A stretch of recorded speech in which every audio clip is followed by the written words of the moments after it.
Are you guys ready to see a recap of days 1 through 6 of Inktober 2021? Stick around and check it out. Hi, Maria here from myartpixie.com, and in the month of October, I'm going to share with you my drawing process from day 1 to 31 with Inktober. Today I will start with days 1 through 6, so grab a cup of coffee or an iced tea and follow along.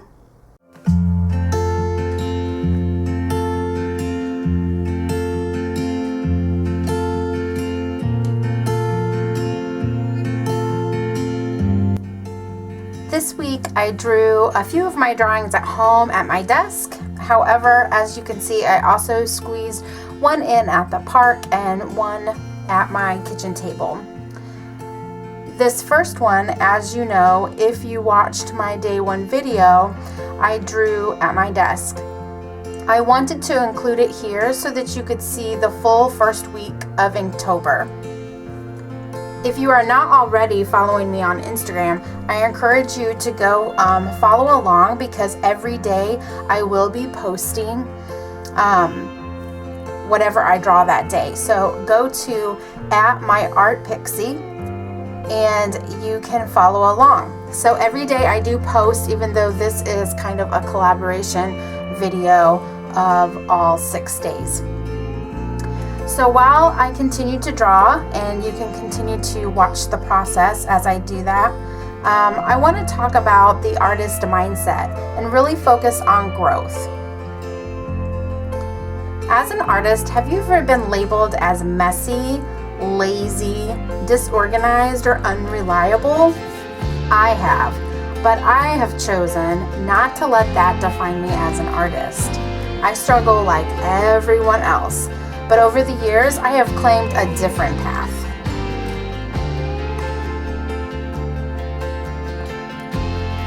I am an artist who is organized, always learning, confident, and creative. Does that mean that I always have it together? No way. I still get messy and disorganized. I still extend deadlines, asking for extra time. But I have learned to shift my mindset as an artist to reflect growth. And I believe that you can too. I often wonder if I'm the only artist who feels this way, but then I meet other artists who have similar struggles. That's why I decided that I would talk about artist mindsets during Inktober 2021. As I work through this process, I hope to encourage you to also grow as an artist, right along with me. Success really depends on how you think. So we need to ask ourselves, where is our mindset? After asking myself this question, I realized that I have some fixed mindsets that hold me back. If you're not familiar, a fixed mindset says that my intelligence and talents are fixed. They are assigned to me. I can't improve. What's the point? Some may avoid challenges, avoid failure, and give up easily.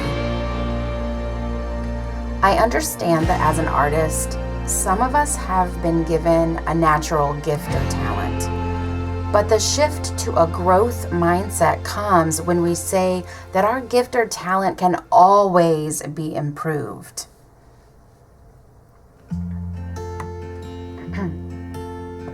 So I've learned to relearn or rewire my thinking over time to say it's okay to try new things, make mistakes, welcome feedback, embrace challenges, take risks, and be inspired by others. And let's be real, my friend, this does not happen overnight. But it has helped me improve as an artist. So, I'll let you in on a little secret. I am a recovering art perfectionist. The younger version of me thought that all of my art had to be perfect because as a child, I was told by many people that I had a gift or that I was talented. So this actually held me back from being free in my art. I thought everything I did must be perfect, or else what's the point? My art was guarded, or worse yet, it was restrained by the thought of being perfect. I was more worried about what other people would think. By the way, this is still a work in progress, and it probably always will be. So let me give you some practical tips to help shift this fixed mindset to a growth mindset. And this is really about you as an artist. So these are very specific for creative type people. Number 1, get a sketchbook or an art journal that's sole purpose is for you to try new things.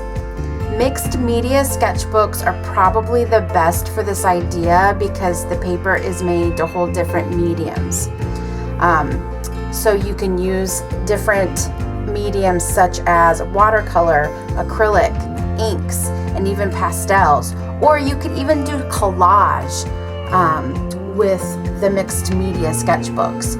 So then you don't have to worry about the paper tearing or not being the right paper to hold the medium. This is a safe place for you to experiment, have fun, explore, and be creative without the idea that you have to share it with anyone, without the idea that you have to frame it when you get done. Just the idea that you have a space that you can. It's just the idea that you have the space to be free. It should be very freeing, this whole process of working in your sketchbook or your art journal. It should be a very freeing process in your art practice. Number 2, include learning into your art practice. Vincent van Gogh said, "I am always doing what I cannot do yet in order to learn how to do it." As artists, we must keep learning. This could be taking an in-person class, an online class, or listening to an art podcast, or following someone new on YouTube that may be able to teach you a new art technique to add to your practice. Really, the list could go on and on, but just finding that space for you to learn. Number 3, join a challenge. Remember when I said that a fixed mindset avoids challenges? Well, then a growth mindset would say, bring it on. Take a risk and just do it. So keep in mind that most of these art challenges are 30 days. And really that's because it fits into a month's time frame. So it gives you a start date and an end date. So here are some ideas. A doodle challenge, abstract art challenge, create a character challenge, journal prompts, watercolor journaling, and there are specific challenges that have become very popular. There's Mermaid, which if you don't know is a challenge to draw mermaids in the month of May, or Inktober is a challenge to draw every day in October. I know, we are doing that right now. So there's another one that has become very popular over the years, and that's Draw Your Style. This, as many of you probably already know, is where you draw an artist illustration in your own style. And then you would share that on Instagram and that kind of thing. And it kind of builds a community of artists as well. So I hope that you find these tips helpful, and let me know in the comments below if you have tried any of them. So in the following weeks, I'm going to share with you my Inktober process, and I will also be sharing with you my artist mindset, what that means to me and what it looks like. I hope that you will join me.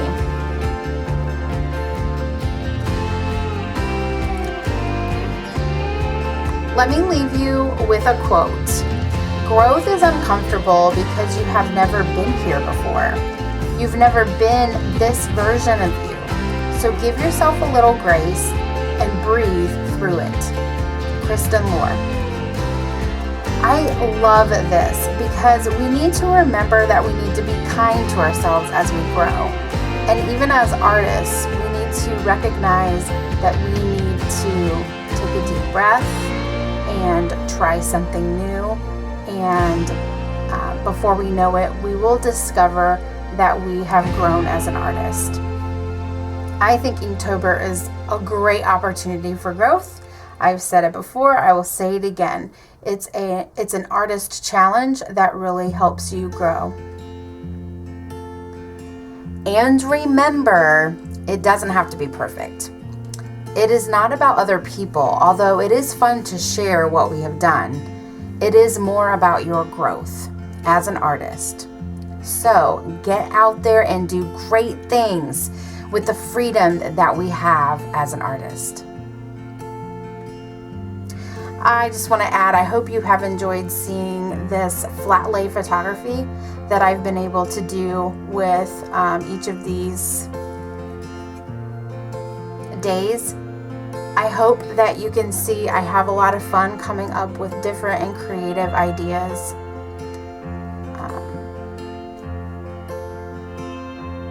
And again, I'm going to plug my Instagram. You can go there and you can see all of the pictures that I've taken here, and I've uploaded them onto My Art Pixie. So go check it out.